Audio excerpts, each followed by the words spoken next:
कैसे हो? उम्मीद करता हूं सब बढ़िया होंगे, बेहतरीन होंगे और अपनी प्रिपरेशन में लगे हुए होंगे। तो बच्चों, जैसे मेरा पिछला वीडियो कोऑर्डिनेट ज्योमेट्री पे था, उसकी हमने 7.1 एक्सरसाइज की थी। अब हम उसकी नेक्स्ट एक्सरसाइज से पढ़ेंगे और उसका जो टॉपिक होगा वो होगा हमारे पास सेक्शन फॉर्मूला। क्या होगा टॉपिक बच्चों? Section formula. अब हम इस पे बात करेंगे, ठीक है। अब ये पहले जो इससे पहले जो था, मतलब काफी साल पहले की बात कर रहा हूं मैं, ये इंटरनल डिवाइड और एक्सटर्नल डिवाइड दोनों में था। अब ये सिर्फ इंटरनल पे ही बना है। तो ये होता क्या है बेसिकली कि जैसे अगर कोई एक लाइन है, ठीक है, ध्यान से देखना, उसको मैं नाम देता हूं P और दूसरी पॉइंट को देता हूं नाम Q, ठीक है। अब इस लाइन को कोई पॉइंट इस लाइन पे कहीं पर भी यहां भी हो सकता है, यहां भी हो सकता है, कहीं पर भी हो सकता है। तो उसको मैं यहां पर नाम देता हूं इस पॉइंट को R, ठीक है। इस पॉइंट को ये दो पार्ट में डिवाइड कर रहा है, ठीक है। आप देखोगे दो पॉइंट में डिवाइड कर रहा है। तो हमें क्या बोला जाता है कि ये एक रेशियो है, किस रेशियो में ये वाला पॉइंट होगा, किस रेशियो में यहां तक का पॉइंट होगा, ठीक है, क्योंकि इस लाइन को इसने दो पार्ट में डिवाइड किया हुआ है।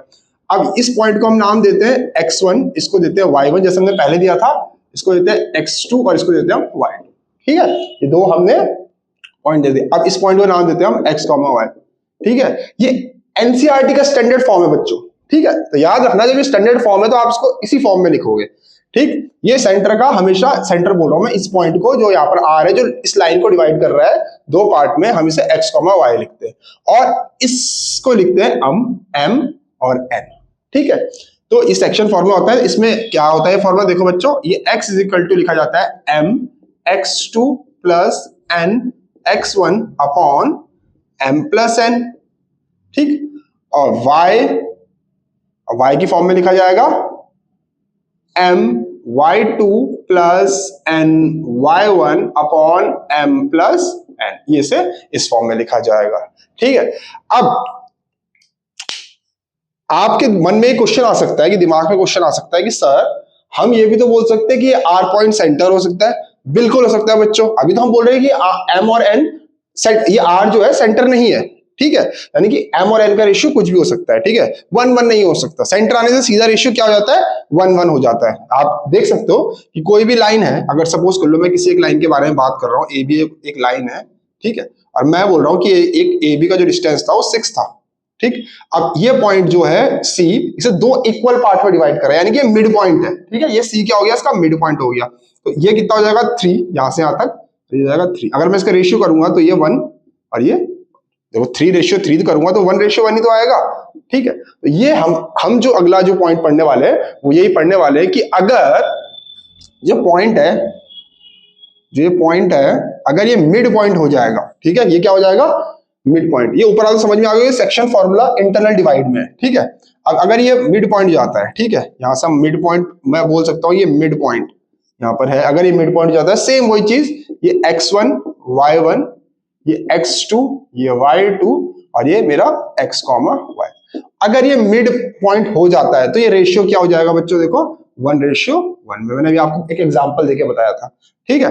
अब ये क्या है? ये m और n है। अब देखो m की वैल्यू 1 और n की वैल्यू 1 रखोगे आपको, तो ये यहाँ पर क्या आ जाएगा? देखो इसी फॉर्मूले से ड्राइव होगा। ये हो जाएगा x2 प्लस x1 और यहाँ 1 + 1 क्या हो जाएगा? 2, ठीक है।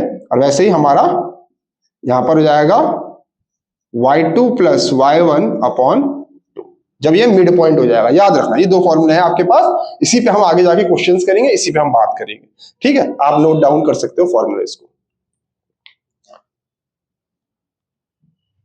चलिए, ठीक है, बोर्ड रब कर देते हैं। अब हम आते हैं किस पे? क्वेश्चंस पे। अब क्वेश्चन क्या कहता है? पहला क्वेश्चन क्या कहता है? Find the coordinate of the point which divides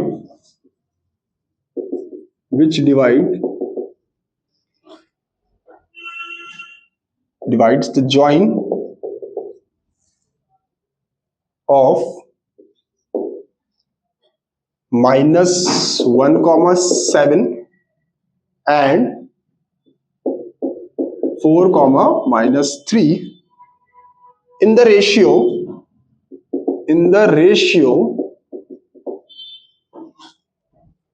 2:3।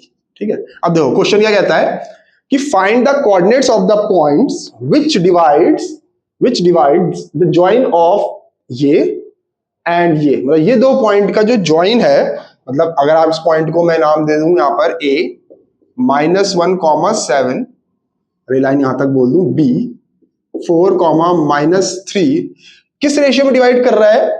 हमें वो पॉइंट निकालना है जो 2:3 में डिवाइड कर रहा है। पॉइंट सी दो और ये रेशियो हो गया 2:3, और ये पॉइंट मैंने आपको बताया क्या होता है, x, y स्टैंडर्ड फॉर्म।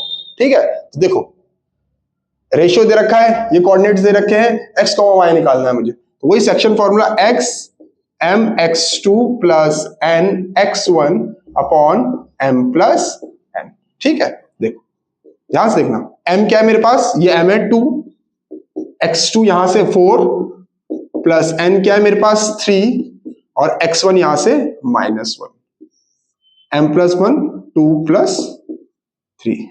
ठीक है, 1 बोल रहा हूं मैं, n बोल रहा हूं। ठीक है, n है, x = 4 2 क्या हो गया हमारे पास 8 प्लस माइनस ये 3/5, तो यहां से मेरी x की वैल्यू आ गई 5/5, जो कि हो गया मेरा सीधा सीधा y।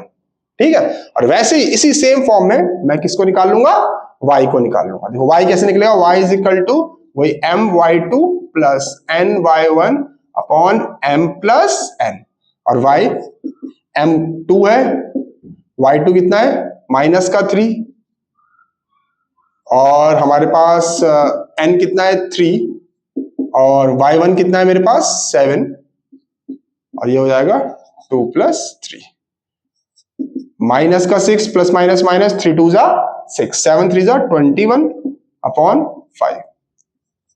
यहां से मेरे पास क्या आ जाएगा, ये माइनस हो जाएगा 5 और ये बचेगा 1, प्लस माइनस साइन बड़े वाले का, तो यहां से मेरी y की वैल्यू आ गई 3, तो मेरे पास कोऑर्डिनेट्स क्या आ गए 1,3। देख लो बच्चों, यहां देखो मैंने क्या लगाया था, m2 x2 4 plus n3 and y1 -1 plus -3 4 2 8, और सॉल्व किया, मेरे पास 1 आ गया। तो मेरे पास जो कोऑर्डिनेट्स आए वो क्या है 1,3, सेम एज इट इज मैंने यहाँ पर इस वाले पार्ट में अप्लाई किया।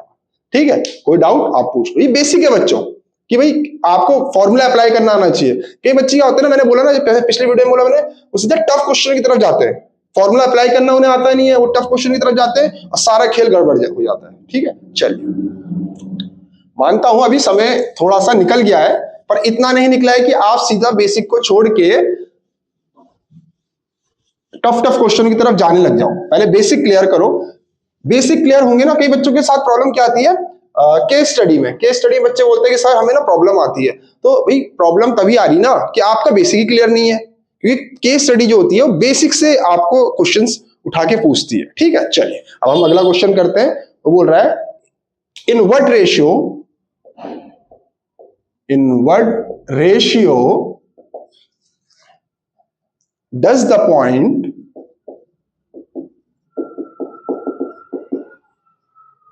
-4,6 divides the line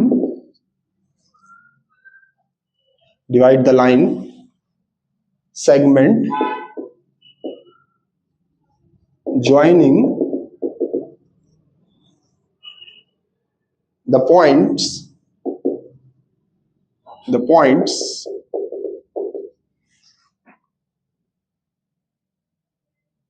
A -6,10 and B 3,-8। ठीक है, बहुत ही बेहतरीन क्वेश्चन है बच्चों। ठीक है, जैसे पिछले में क्या था, हमें रेशियो गिवन था, मुझे वो पॉइंट निकालने थे। ठीक है, वो कोऑर्डिनेट्स निकालने थे। अब मुझे वो कोऑर्डिनेट गिवन है, वो बोल रहा है in what ratio does the point, ये वाला point divide the line segment joining A and B. अब मुझे क्या निकालना है, रेशियो निकालना है। अच्छा बच्चों, इसको करने के ना दो तरीके होते हैं। ठीक है, अभी वो आपको बताता हूं। पहले मैं इस पॉइंट को ऐसे करके एक लाइन में इसे इंट्रोड्यूस कर दूंगा आपके लिए। -6,10 3,-8, ये पॉइंट हो गया मेरे पास सी मान लो इसको, जो कि मुझे गिवन है, और ये क्या हो गया, रेशियो निकालना है। अब देखो बच्चों, ये x1 है, ये y1 है, ये x2 है, ये y2 है, ये x और y है। ठीक है, फॉर्मूला मेरे पास क्या था, x mx2 + n x1 upon m plus n। Formula मेरे पास ये था। अब एक काम आप क्या कर सकते हो कि आप यहां से इसमें वैल्यूज पुट करके आप एक ही से सॉल्व कर सकते हो। याद रखना दोनों के आंसर सेम आएंगे, या y की फॉर्म में रख के कर लो या x की फॉर्म में रख के कर लो, आंसर सेम आएंगे। तो ज्यादातर हम इसमें किस फॉर्म में करते हैं इसको, k रेशियो 1 की। हम यहाँ एक k मान लेते हैं और रेशियो दूसरा रेशियो में 1 मान लेते हैं। ठीक है, अब देखो यहाँ पर क्या आ जाता है, x क्या आ जाएगा हमारे पास माइनस का 4 जो हमें पिछली बार निकालना था, इस बार ऑलरेडी गिवन है। m क्या हो गया, k हो गया। x2 क्या हो गया मेरे पास 3 हो गया, प्लस n मेरे पास 1 है और x1 में मेरे पास माइनस का 6 और m प्लस 1 k प्लस 1 हो गया। ठीक है, अभी देखो ये इधर मल्टीप्लाई हो जाएगा, क्रॉस मल्टीप्लाई कर लेंगे हम इसे, ये हो जाएगा k प्लस 1, ये हो जाएगा 3k और ये हो जाएगा प्लस माइनस माइनस का 6। ठीक है, अभी से ये इसके साथ मल्टीप्लाई होगा, माइनस 4k माइनस का 4 3k माइनस का 6, ये इधर आ जाएगा minus 4k minus 3k minus 6 plus 4। ठीक है, और यहां से क्या आ जाएगा minus 7k minus minus plus होगा और ये हो जाएगा माइनस का 2। माइनस से माइनस मैं कैंसिल कर सकता हूं और यहां से मेरा k आ गया 2/3। तो रेशियो मिल गया मुझे 2:7, सॉरी 3 बोल रहा हूं, 2:7। ध्यान से देख लो बच्चों। ठीक है, इस क्वेश्चन में हमने क्या करा, k और 1 की फॉर्म में लिया और हम एक ही साइड सॉल्व कर देंगे, हमारा आंसर आ जाएगा। बहुत ही बढ़िया क्वेश्चन है। ठीक है, चलिए आपको डिफरेंट डिफरेंट टाइप के क्वेश्चंस करने हैं कि डिफरेंट डिफरेंट पैटर्न में, कि भाई इस अब कैसा क्वेश्चन आ सकता है, तब दूसरा भी कैसा क्वेश्चन आ सकता है। यही आपका कामयाबी का राज होगा। अगर आप एक ही तरह के क्वेश्चन करते रहोगे तो तब तो बड़ा मुश्किल हो जाएगा बच्चे। ठीक है, तो आपको डिफरेंट डिफरेंट टाइप के क्वेश्चंस करने ही होंगे। ठीक, अब अगला क्वेश्चन देखो, अगला बोल रहा है find the coordinates of the points. अच्छा ये भी अच्छा है, find the coordinates of the points of trisection। ठीक है, ये वर्ड बड़ा इंपॉर्टेंट है, trisection of the line segment joining 4, -1 and -2, -3। एक बार चेक कर लेता हूं, -3। ठीक है, अब देखो बच्चों ये एक तरह का थोड़ा डिफरेंट क्वेश्चन है। ये क्या बोल रहा है कि ये इस लाइन को, लाइन सेगमेंट को कितने पार्ट में डिवाइड कर रहा है, 3 पार्ट में डिवाइड कर रहा है। अब बच्चों देखो कभी भी इस तरह का क्वेश्चन अगर आपके पास आ जाता है तो आपने कुछ नहीं करना है। क्या नहीं करना, कुछ नहीं करना बच्चों ने। फिर करना क्या है भाई, सर बोल रहे हैं कुछ नहीं करना, तो करना ये है जो मैं आपको बताने वाला हूं। ठीक है, ये बोल रहा है कि ये कोई जो लाइन है वो 3 पार्ट में डिवाइड है। 3 पार्ट में कैसे, 1 पार्ट ये हो गया, दूसरा पार्ट ये हो गया, सी दे दिया नाम, इसे डी दे दिया नाम। ठीक है, इसे कोऑर्डिनेट्स क्या लिखे, 4, -1 जो मुझे गिवन है, दूसरे के -2, 3 ये गिवन है मुझे। ठीक है, अब मुझे ये कोऑर्डिनेट्स निकालने हैं, सी कोऑर्डिनेट्स एंड डी कोऑर्डिनेट्स। तो मैं इसको कैसे करूंगा, याद रखना बच्चों, कभी भी इस तरह का क्वेश्चन आ जाए तो इसके जो रेशियोज होते हैं ना, ये 1:1 हो जाते हैं। ठीक है, ये क्या हो जाते हैं, 1:1 में इसको डिवाइड करा जाता है। ठीक, अब ध्यान से देखना कि अब हम इसको कैसे आगे जाके सॉल्व करते हैं। ये एक लाइन ले लिया आपने, यही लाइन सेम लाइन बी ले ली। ठीक है, अब ये मैं पहला वाला सी पार्ट को निकाल रहा हूं। ठीक है, मैं इसके कोऑर्डिनेट्स निकाल रहा हूं। ये x1 हो गया, y1, x2 y2 और ये x, y। ठीक है, अब देखो ये 4, -1 -2, -3 और इसको मैं लिख दूंगा x, y। ठीक है, अब ये रेशियो, अब देखो ध्यान से देखो, अब मुझे ये निकालना है, यानी कि जब हमने जो पहला क्वेश्चन किया था कि भाई ये निकालने तो मुझे रेशियो पता होने चाहिए। ठीक है, अब मुझे फर्स्ट क्वेश्चन हमने किया था, अब यहाँ रेशियो ही नहीं पता मुझे। देखो रेशियो कहां से निकलेगा, यहां से निकलेगा। तो AC का भी रेशियो कितना है, 1, और C से B तक का रेशियो कितना है, 1 + 1 2। ऐसे हम इसे ऐसे करेंगे। ठीक है, चल अब ध्यान से देखना कि हम इसे कैसे करने वाले हैं। इसको आप क्या, वही same formula, x m x2 + n x1 upon m + n। ठीक है, देखो ये हो जाएगा -2 +8/3। यहां से क्या आ जाएगा, +- 6, 3 2 6। x मेरे पास क्या आ गया, 2 आ गया। वैसे ही मैं क्या करूंगा, y को निकाल लूंगा। y मेरा क्या आ जाएगा, देखो m y2 -3 + n y1 -4 और ये हमारे पास क्या आ गया 1 + 2 हो गया। ठीक है, अब देखो प्लस माइनस, माइनस का 3 माइनस का 2 और ये 3 हो जाएगा, y इक्वल टू जाएगा -5/3। तो ये मेरे कोऑर्डिनेट सी के कोऑर्डिनेट्स क्या आ गए मेरे पास, सी के कोऑर्डिनेट्स अगर आप देखोगे तो क्या आ गए 2, -5/3। ठीक है, ये मेरे सी के कोऑर्डिनेट्स आ गए। तो बच्चों इसी तरह आप डी के कोऑर्डिनेट्स भी निकाल सकते हो। ठीक है, इसी तरह आप डी के कोऑर्डिनेट्स भी निकाल सकते हो। अच्छा, इसका दूसरा तरीका भी है डी के कोऑर्डिनेट्स निकालने का। देखो आपको सी का पता चल गया। ठीक है, सी के कोऑर्डिनेट्स क्या हो गए 2, -5/3। अब सी से बी के अगर निकाल दो डी आपका मिड पॉइंट हो जाएगा, क्योंकि देखो 1:1 में डिवाइड कर रहा है। ठीक है, और या आप इसको इस तरह से भी कर सकते हो कि ये आपका ए बी हो गया यहां से यहां तक। ठीक है, और ये आपका कोऑर्डिनेट्स डी हो गया। अब ये रेशियो 2:1 हो गया। ये आपको पॉइंट्स गिवन ही है, आप निकाल सकते हो आसानी से। ठीक है, इसको निकाल के मुझे कमेंट बॉक्स में इसका आंसर दे देना कि डी कोऑर्डिनेट्स क्या आए हुए हैं। ठीक है, अब हम आगे बढ़ते हैं। उम्मीद करता हूं आपको ये समझ में आ गया होगा कि किस पैटर्न में लिखा हुआ है। ठीक है, चलिए कमेंट बॉक्स में मुझे जरूर बताइएगा कि आपका आंसर क्या आया है। चलिए अब नेक्स्ट क्वेश्चन की तरफ बढ़ते हैं। आपने कॉपी कर ही लिया होगा उम्मीद करता हूं। ठीक है, वीडियो को पॉज कर सकते हो आप कॉपी करने के लिए। चलिए अब हम क्वेश्चन करेंगे। नेक्स्ट क्वेश्चन पे की तरफ बढ़ते हैं हम। ठीक, नेक्स्ट क्वेश्चन भी एक बहुत ही प्यारा सा क्वेश्चन है और काफी बार देखा भी गया है ये क्वेश्चन को। ठीक है, देखो ये है इफ ए एंड बी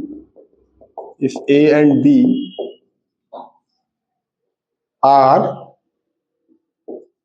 -2, 2 दोनों माइनस में and 2, -4 respectively,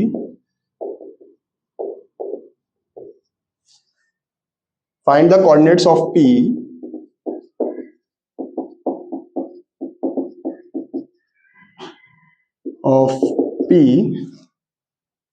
such that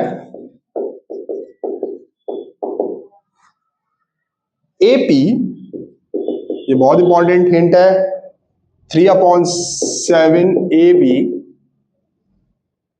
and P lies on the line segment AB। ठीक है, अब बच्चों ये बहुत ही प्यारा क्वेश्चन है, बहुत प्यारा क्वेश्चन है और इस क्वेश्चन का कुछ नहीं है, एक स्टेप है। अगर आपको एक स्टेप क्लियर है तो आपका क्वेश्चन आराम से सॉल्व हो सकता है। ठीक है, अब हम बात करते हैं क्वेश्चन पे। वो बोलता है कि if A and B are this and this point. ठीक है, ये रिस्पेक्टिवली का मतलब यही होता है कि ए पहले वाला होगा, बी दूसरे वाला होगा। ठीक है, देखो ए ले लिया, यहां पर हमने बी ले लिया। ठीक है, अब ए को क्या है -2, और बी का क्या है 2, -4। ठीक है, अब वो बोल रहा है कि जो respectively find the coordinates of P such that AP is equal to this and P lies on the line. अब पी यहां कहीं लाई कर रहा है, कहीं पर भी, यहां हो सकता है, यहां हो सकता है, कहीं पर भी हो सकता है। ठीक है, हम अपने हिसाब से इसको सेट कर सकते हैं, इसमें कोई दिक्कत नहीं होती है। ठीक है, चलिए अब वो पी लाई कर रहा है, मुझे इसके कोऑर्डिनेट्स पी के कोऑर्डिनेट्स हमें निकालने हैं। पी हमारा क्या हो गया x, y। अब जैसे बच्चों देखो मैंने आपको पहले भी बताया था, ठीक है, कि अगर ये निकालना है तो रेशियो पता होना चाहिए, पर रेशियो तो हमारे पास पता ही नहीं है। k/1 भी नहीं ले सकता। k/1 कब लगा था, जब ये तीनों हमें गिवन थे। ठीक है, अब देखो इस क्वेश्चन को हम कैसे इसको अटेम्प्ट करेंगे, इस गिवन हिंट की हेल्प से। AP कितना है 3/7 AB। ठीक है, अब देखो ध्यान से देखना, इस 7 को मैं यहां ले आ दूंगा, 7 AP लिख दिया, 3 AB लिख दिया। ठीक, अब ध्यान से देखना कि इस पूरे AB को मुझे रेशियो क्या चाहिए, AP रेशियो PB चाहिए, मुझे AB की जरूरत नहीं है। तो मैं AB को मैं क्या लिख सकता हूं, AP प्लस PB। ठीक है, 7AP equals to 3AP plus 3PB।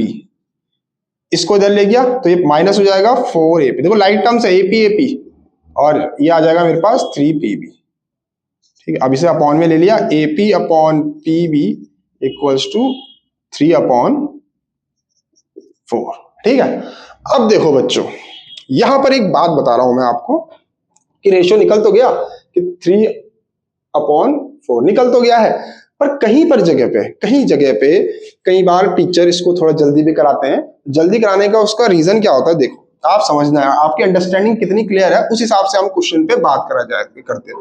ये हमने जो लिखा है AP, ठीक है, इक्वल्स टू 3/7 AB। आप इसको क्या कर सकते हो, AB को यहां ला सकते हो और AP अपॉन AB जो है 3/7 लिख के आप ये शो कर सकते हो कि पूरी लाइन यहां से यहां तक 7 की हम बोल सकते हैं रेशियो है, और 3:7 है AP और इसका, तो ये 3 हो गया और ये बचा हुआ पोर्शन 4 हो गया।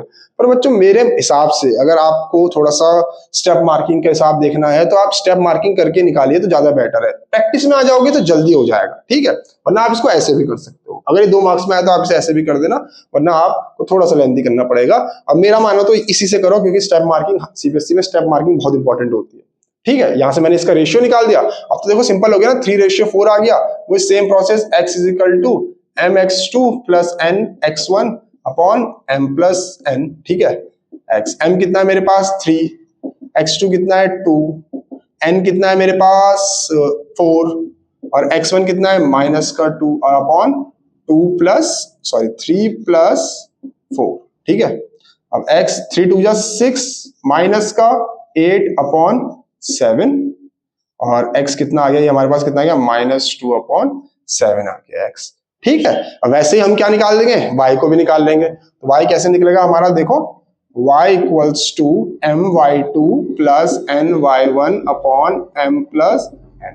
तो m कितना है 3, y2 कितना है -4 प्लस n कितना है मेरे पास 3 और y1 कितना है मेरे पास -2 और अपॉन में क्या है 3 प्लस 4, -12 -6 अपॉन 7 और y हो जाएगा -18 अपॉन 7। तो ये मेरे पे इसके कोऑर्डिनेट्स आ गए -2/7 और -18/7, ठीक है। देख लो बच्चों कि कैसे हमने इसको करा है, मेन ये चीज वाला प्रोसेस था इसमें, बाकी तो पिछले जो क्वेश्चंस में हमने किया है हमने वही अप्लाई किया हुआ है। या आप इससे कर लो या आप ऐसे कर लो, और जैसे मैंने बोला कि ऐसे ज्यादा आपके पास बेटर होगा। हम एक बार क्रॉस चेक कर लेते हैं, वैल्यू सही रखी है। यहाँ 3 था, m x2 कितना था मेरे पास 2 और प्लस का साइन 4 इंटू, ठीक है, 3 2 6 प्लस माइनस 8 और ये माइनस का 2 हो गया 2/7, वहां भी हमने ऐसे ही किया हुआ है, ठीक है। चलिए नेक्स्ट क्वेश्चन की तरफ करते हैं।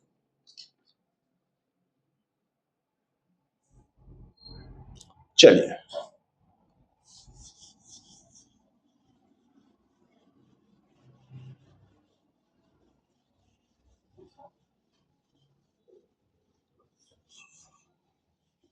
आगे बढ़े चलो, ठीक है। चलिए अब हम अगला क्वेश्चन है, अगला क्वेश्चन भी बहुत बढ़िया क्वेश्चन है, आपके एनसीईआरटी में भी है ये क्वेश्चन, ठीक है। Find the coordinates of the point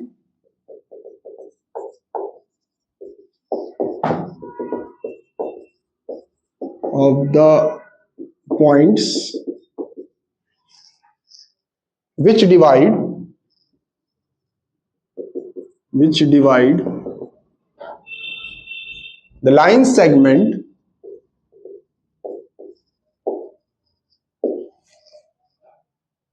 joining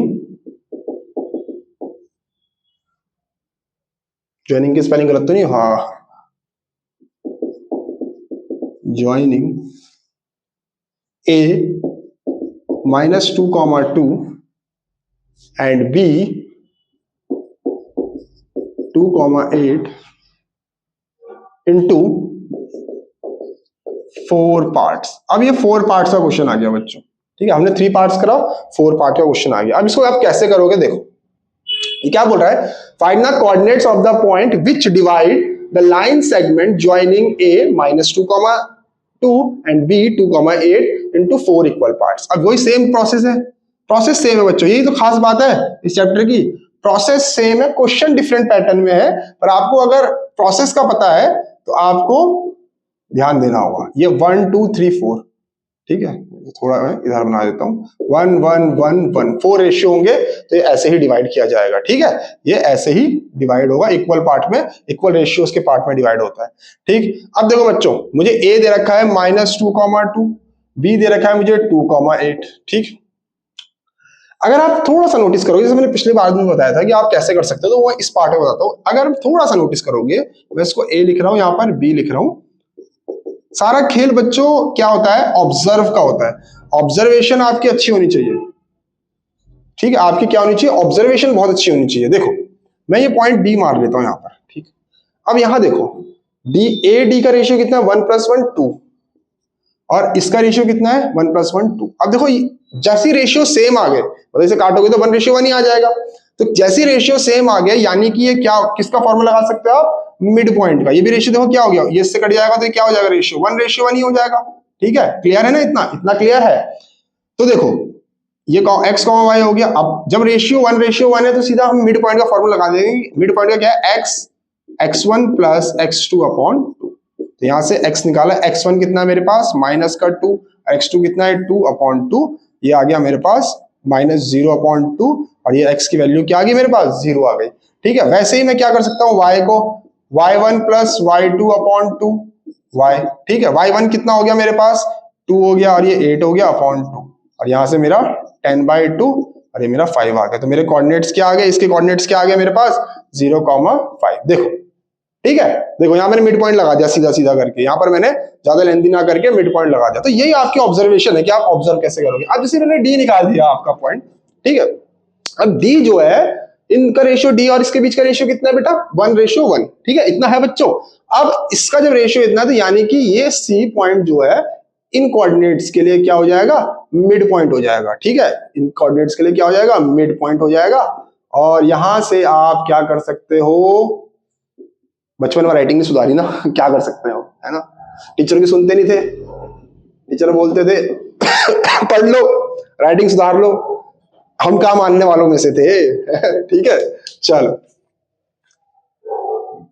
अब देखो फिर से वो सेम चीज x, ये क्लियर है ना आपको कि अब ये d पॉइंट जो हो गया इसका मिड पॉइंट हो गया। ठीक है, अब देखो आप, अब ऐसा नहीं कि आप भी टीचर की बात नहीं मान रहे हो, टीचर की बात मानना बहुत जरूरी है। सॉरी मैं ये वाला फॉर्मूला लगा दिया मैंने बातों बातों में, /2। x की वैल्यू निकालो, x1 कितना है, -2, ये कितना है, 0/2, ये हो गया मेरे पास -2/2, x इक्वल टू -1। ठीक है, चलिए अब वैसे मैं y निकाल लूंगा। y मेरा क्या हो जाएगा, y1 प्लस y2/2। तो ये क्या हो जाएगा, y1 कितना मेरे पास 2, और ये हो जाएगा 5/2। तो ये मेरे पास क्या हो जाएगा, 7/2। ठीक है, ठीक है। और वैसे ही बच्चों देखो अगला आप ई पॉइंट निकालो, मुझे कमेंट बॉक्स में बता देना, आंसर भेज दीजिएगा। ठीक है, कि सर ई पॉइंट का आंसर मेरा ये आया हुआ है। ठीक है, कॉपी कर लो इसको, देख लो, ध्यान से समझ लो कि मैंने क्या करा। मैंने कुछ नहीं करा, एक लाइन थी ए बी डी, मैंने इसका मिड पॉइंट मान लिया, ये 2:2 में था, 1:1 हो गया, और मैंने इसको मिड पॉइंट के थ्रू सॉल्व करके इसका आंसर निकाल दिया, इसके कोऑर्डिनेट्स निकाल दिए। फिर मैंने सेम प्रोसेस वहां पर करा, सी डी पॉइंट ले लिया, सी इसका मिड पॉइंट मान लिया। ठीक है, चलिए कॉपी कर लीजिए।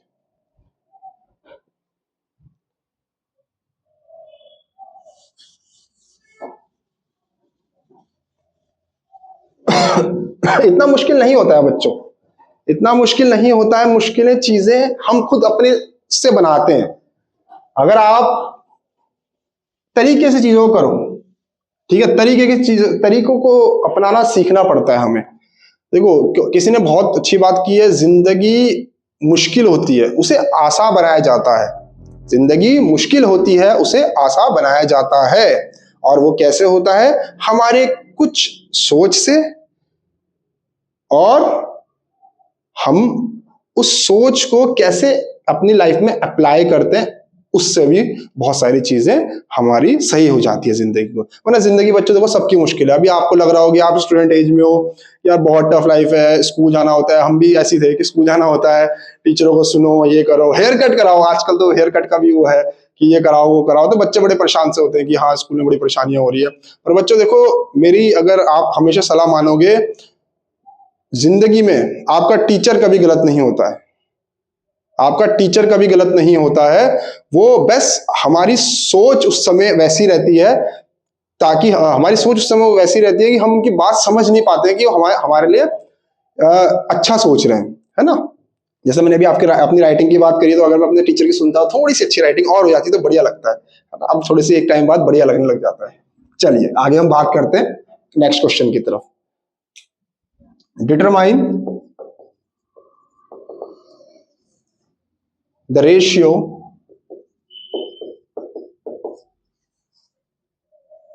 in which the line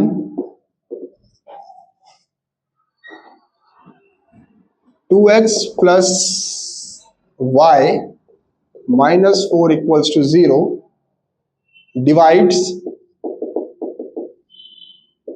the line segment joining, फिर से देखो ज्वाइनिंग की स्पेलिंग गलत होगी, joining the points A 2, -2, 2, -2 वही फिर से आ गया, एंड B लग रहा बुक वालों को बड़ा प्यार था ये 2, -2 से चले अब देखो बच्चे, बहुत ही बढ़िया क्वेश्चन है, ठीक है। ये बोला determine the ratio in which the line 2x + y - 4 = 0 divides the line segment joining the points A 2, -2 and B 3, 7। अब देखो क्या क्वेश्चन है, आप इसे समझो बात। अब ये लाइन का क्वेश्चन है ना। अब आप बोलोगे सर ये लाइन कहां से आ गई है, तो लाइन से हम कुछ बातें बताएंगे आपको। यहाँ पर क्या बताएंगे, कुछ बातें बताई हैं, ठीक है। उन बातों को समझिएगा। देखो एक डिटरमाइन द रेशियो निकालना है मुझे, ठीक है। अब जब रेशियो निकालना होगा कोई ना कोई पॉइंट होगा यहाँ पर, ठीक है। मैं इस पॉइंट को इस नाम नहीं दिया, बस सी दे देता हूँ, ठीक है, सी दे दिया। तो यानी कि जब तक मुझे ये कोऑर्डिनेट नहीं पता होगा तब तक तो मैं रेशियो निकाल भी नहीं सकता हूँ, ठीक। तो देखो इसने जो बात गिवन पार्ट की है, ये गिवन पार्ट मेरा इंपॉर्टेंट है। In which the line this divides the line segment, भाई एक लाइन जा रही है ये ऐसे करके, ये वाला पॉइंट हो गया, ठीक है। जो लाइन का क्या है 2x + y - 4 = 0, ठीक है। ये इस लाइन को डिवाइड कर रही है, लाइन सेगमेंट ए बी को ये लाइन डिवाइड कर रही है, ठीक है। और इस लाइन का पॉइंट क्या होता है x, y, और यही तो है, देखो x और ये y, ठीक। अब देखो बच्चों ध्यान समझना कि इस लाइन पे जितने ही पॉइंट होगा, लीनियर इक्वेशन में पढ़ा होगा आपने, लीनियर इक्वेशन में क्या होता है कि x, y होता है, हमारे सॉल्यूशंस होते हैं। तो एक लाइन के कितने सॉल्यूशन होते हैं, इनफाइनाइटली मैनी सॉल्यूशंस होते हैं, ठीक है। क्या होते हैं, इनफाइनाइटली मैनी सॉल्यूशन होते हैं। पर यहाँ पर हमने कौन सा वाला सॉल्यूशन निकालना है, ये वाला सॉल्यूशन निकालना है। यानी कि यहाँ से मैं x और y की वैल्यू निकालनी है मुझे, और वो वैल्यू मैं यहाँ जाके इस इक्वेशन में पुट कर दूंगा तो मेरे रेशियोज आ जाएंगे। तो यानी कि अब देखो मैं क्या करूंगा, इसको ये x के ये 1, ठीक है। यही काम करना है हमने इस क्वेश्चन में, ध्यान से देखना, ये इस क्वेश्चन में यही काम करना है। अब देखो चलिए अब हम बात करते हैं कि जब ये k रेशियो 1 हो गया तो x, ये वाला x m x2 3 plus n x1 2 k + 1। तो यहां से मेरा x की जो वैल्यू आ गई 3k + 2 k + 1। घबराना नहीं है, यहां से कई बच्चे घबरा जाते हैं, अरे अब तो k में वैल्यू आ गई, यहाँ x है कैसे निकलेगा। आपने प्रोसेस फॉलो करना है, बस जो उसने गिवन पार्ट का प्रोसेस है उसको फॉलो करो। यहां से मैं y यहाँ पर निकाल देता हूं, ये हो जाएगा मेरे पास k × y2 7 + 1 × y1 -2 k + 1, ठीक। तो ये हो जाएगा 7k - 2 k + 1। अब देखो मैंने x की और y की वैल्यू निकाल दी जो कि इस लाइन को सेटिस्फाई करती है, ठीक है। ये इसके क्या हो गए, सॉल्यूशंस हो गए। अब ये सॉल्यूशंस में वापस यहां पुट कर दूंगा, ठीक है। तो देखो जैसे मैंने यहां पुट करा 2k 3k + 2 upon k + 1 plus y के क्या है 7k - 2 अपॉन k + 1 -4 = 0, ठीक है। ये 3 लिख लेता हूं ढंग से, ये देखो, ठीक है। चलिए अब देखो बच्चों इसमें हमने आगे क्या करना है, एलसीएम ले लेना है। देखो ये दोनों सेम टर्म है, ये एलसीएम आ जाएगा k + 1। और मैंने आपको पहले ही बताया हुआ है कि जब भी एलसीएम होता है ये इससे ये कटेगा 1 ही बचेगा, और वैसे भी अगर आपको ध्यान देना है तो सेम रहता है, तो इस एज इट इज उतर जाता है। इससे मल्टीप्लाई करूंगा 6k + 4 + 7k - 2, और यहाँ देखो माइनस का ये पूरा यहाँ मल्टीप्लाई हो जाएगा तो ये आ जाएगा 4k - 4 = 0। अब कई बच्चों के दिमाग में होगा सर यहाँ तो प्लस था, आपने यहाँ माइनस क्यों लिख दिया। तो बच्चों मैं आपको पहले भी बता रहा हूं, बताया है मैंने पहले भी ये बात बताई है कि जो ये -4 है ये यहाँ ऐसे है, ये इससे मल्टीप्लाई होगा तो -4k और -4 बनेगा। बिल्कुल ध्यान रखना है। अब ये यहाँ जाके क्या हो जाएगा, इक्वल्स टू 0। कई बच्चे मैंने देखा है, कई बार जब मैं बोर्ड्स में पहले चेकिंग करने जाता था तो बच्चे क्या करते थे, इसको पॉजिटिव लिख देते थे और बेचारे सोचते थे हमारा आंसर सही आया है। ठीक है, आएगा कुछ ना कुछ तो आंसर आएगा ही आएगा, उनको सही लगता था। पर हमने ये साइन का बड़ा ध्यान रखना पड़ता है। ठीक है, मैथमेटिक्स में साइन का ही खेल होता है सारा। देखो 6k 7k 4k, 4 इससे माइनस कर दोगे अगर तो प्लस माइनस माइनस कितना हो जाएगा। वैसे भी अगर आप इसे वैसे भी माइनस करना चाहो, वरना पहले से आप सॉल्व कर दो आराम से। ये हो जाएगा 2k और इसमें ऐड हो जाएगा 7 में हो जाएगा 9k। ठीक है, मैंने आपको दोबारा बता रहा हूँ, मैंने इन दोनों को ऐड करा, प्लस माइनस माइनस हुआ, 2k आया पॉजिटिव का और 7 + 2 9 हो गया। वैसे ही आप इसमें कर सकते हो, प्लस का 4 माइनस का 4 कट गया और यहाँ बचेगा माइनस का 2 इक्वल्स टू 0। और ये 9k हो गया, ये 2 उधर जाएगा पॉजिटिव और रेशियो मेरे पास आ गया 2/9। तो जो रेशियो है मेरे पास क्या आ गया, 2:9 आ गया। ठीक है बच्चों, चलो देख लो, मैंने कुछ नहीं करा, मैंने कुछ नहीं करा। अब बच्चे बोले सर ने इतना सारा कर दिया, बोल रहे कुछ नहीं करा कुछ नहीं करा। तब से बोलते हैं कि भाई कुछ नहीं करना है आपको। अरे कुछ नहीं करना है मतलब ये है कि आपको इतना टफ नहीं है क्वेश्चन को। ठीक है, हमने क्या करा, इसको रेशियोज में उसमें इस लाइन को हमने माना यहाँ पर, ये पॉइंट सी पे से पास कर रही है, हमने मान लिया। यहां भी मान सकते हो, यहां भी मान सकते हो। लाइन की जो इक्वेशन थी 2x + y - 4 = 0 था, मैंने x और y की वैल्यूज निकाली, सेम वही सेम फॉर्मूला लगा के mx2 + nx1 और अपॉन m + n करके और k रेशियो 1 करके हमने इसके रेशियोज निकाल दिए। ठीक है, यहां पर से हमने इस क्वेश्चन को इस तरह से आसानी से सॉल्व कर दिया है। ठीक है, कॉपी कर लीजिए आप इसे। अब मैं ना बच्चों पिछली वीडियो में मेरा थोड़ा सा एक पार्ट छूट गया था, जो मुझे आपको थोड़ा एक्सप्लेन करना था, जैसे पैरेललोग्राम, स्क्वायर एंड स्क्वायर, उसके क्वेश्चंस भी कराऊंगा। पर मैं सोच रहा हूँ कि आज आपको थोड़ा सा वो बता भी दूं ताकि आपके वो काम आ जाए। अगर आप क्वेश्चंस कर रहे होंगे तो वो आपके काम आ जाए। तो ध्यान था मेरे, पर वो होता है ना वीडियो बनाते बनाते कभी कभार स्किप हो जाता है दिमाग से, जैसे आपके पढ़ते पढ़ते हो जाता है ना स्किप, वैसे ही हमारा पढ़ाते पढ़ाते स्किप हो जाती है कई चीजें। ठीक है, पर हमें याद रखना चाहिए एज ए टीचर। ठीक है, चलो तो मुझे याद था तो मैं इस वीडियो में आपको वो बताने वाला हूँ। ठीक है, मैं यहाँ पर थोड़ा सा बच्चों कि कभी आपको बताना होगा कि भाई प्रूव दैट आ जाएगा या शो दैट आएगा। सपोज कर लो शो दैट आएगा, show that the quadrilateral is a अब देखो क्या क्या आ सकता है, इज अ पैरेललोग्राम आ सकता है,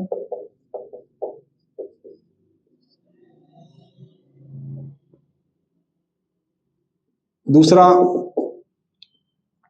रेक्टेंगल आ सकता है, स्क्वायर आ सकता है और चौथा आपका रोम्बस आ सकता है। कि ये बताओ कि वो आपको कोऑर्डिनेट्स दे देगा चारों वर्टिसेस दे देगा चारों कोने के, और बोलेगा ये बताओ कि ये पैरेललोग्राम है क्या, ये रेक्टेंगल है, स्क्वायर है या रोम्बस है। ठीक है, या फिर कुछ पूछ सकता है, कुछ भी वो अपनी मर्जी से आपको दे सकता है। तो बच्चों जैसे ये है ना, ये वाली बात होगी, वो ऐसे कर रहा है ये करके, या इसको आप अभी ऐसा ना बना के सीधा 4 कोऑर्डिनेट्स आप लिख सकते हो कि जैसे ए पॉइंट हो गया, वो बोलेगा x1, y1 है, b x2, मतलब मैं आपको ये वेरिएबल की फॉर्म में बता रहा हूँ कि वो आपको कैसे आगे जाके कोऑर्डिनेट दे सकता है। आप न्यूमेरिकल वैल्यू रख लेना और आपको सॉल्व कर लेना। ठीक है, और d आपका x4 और y4 हो जाएगा। ठीक है, देखो यानी कि हमने ये एक क्वाड्रिलेटरल है, उसमें हमने कुछ भी बना रहा हूं मैं। ठीक है, ए बी सी डी, और हमेशा याद रखना ए बी सी डी चलना, रिस्पेक्टिवली बोलता है वो वर्ड को। कहीं आप ए बी लिख रहे सी डी यहां लिख रहे तो पूरा गड़बड़ हो जाएगा, पूरा क्वेश्चन गड़बड़ पूरा। ठीक है, तो जब भी ऐसा क्वेश्चन आएगा तो कंडीशन क्या होगी कि भाई अगर एक क्वाड्रिलेटरल है और कोऑर्डिनेट्स दे रखे हैं और मुझे वो पैरेललोग्राम बताने के लिए पूछ रहा है, तो मुझे क्या करना है, क्या निकालना है। अगर वो बच्चे देखो पैरेललोग्राम पूछेगा तो आपने कुछ नहीं करना है, अपोजिट साइड्स इक्वल शो कर दो, अपोजिट साइड्स आर इक्वल। ठीक है, आपने कुछ नहीं करना है, अपोजिट साइड इक्वल कर दी। ठीक, अगले में रेक्टेंगल पूछ लिया उसने थोड़ा बढ़ के, तो क्या करना है आपने, opposite sides equal and diagonals are equal show करने हैं आपने, ठीक है। अगले में अगर उसने स्क्वायर पूछ लिया आपसे, स्क्वायर पूछ लिया, all four sides are equal show करनी है आपने एंड डायगोनल्स आर इक्वल, ये शो करना है। और अगर उसने रोम्बस आपसे पूछ लिया, ये बहुत इंपॉर्टेंट बात है बच्चों, all four sides are equal and diagonal unequal होनी चाहिए, तब ये आपका क्या हो जाएगा, रोम्बस हो जाएगा। तो ये आपको पता होना चाहिए कि भाई अगर उसने पैरेललोग्राम पूछ लिया कि भाई मैंने ये 4 कोऑर्डिनेट्स दिया आपको, ठीक है, आपको बताना है कि ये पैरेललोग्राम है, तो आपने कुछ नहीं करना, अपोजिट साइड्स इक्वल शो कर दो, ठीक है, आपका पैरेललोग्राम माना जाएगा वो, ठीक। उसने थोड़ा बढ़ के पूछ लिया आपको कि भाई रेक्टेंगल बता दो, तो opposite side equal and diagonals are equal भी शो कर दो उसमें, ठीक है। स्क्वायर पूछ लिया, all four sides are equal plus उसके साथ आपको डायगोनल शो करना पड़ेगा, डायगोनल्स आर इक्वल। और रोम्बस पूछ लिया, all four sides are equal show करोगे और उसके साथ आपको डायगोनल अनइक्वल दिखाने के भी, इसके डायगोनल अनइक्वल है, अगर डायगोनल इक्वल होगा तो स्क्वायर हो जाएगा और अनइक्वल है तो सीधा सीधा रोम्बस हो जाएगा। यही चीज थी मुझे जो आपको बतानी थी, थोड़ा सा जो फर्स्ट वाले लेक्चर में स्किप हो गई थी, ठीक है। इसके हम क्वेश्चंस भी मैं आपको करा दूंगा, क्योंकि अभी मैं आपको पहले थोड़ा टॉपिक्स के जो जो इंपॉर्टेंट से क्वेश्चंस हैं उनका बेस बता रहा हूं आपको कि आपने बेस कैसे स्टार्ट करना है उनका। फिर उसके बाद मैं आपके लिए एक अलग से वीडियो लाऊंगा जिसमें पूरी कोऑर्डिनेट ज्योमेट्री होगी और उसमें इंपॉर्टेंट क्वेश्चंस होंगे सारे, ठीक है। इंपॉर्टेंट पुराने आपके सीबीएसई जो बोर्ड्स में आए हुए क्वेश्चंस हैं वो होंगे, और जो आने वाले हैं उनकी संभावना है जिनकी आने की, वो वाले क्वेश्चंस होंगे, ठीक है बच्चों। तो आज की वीडियो में इतना ही, थैंक यू।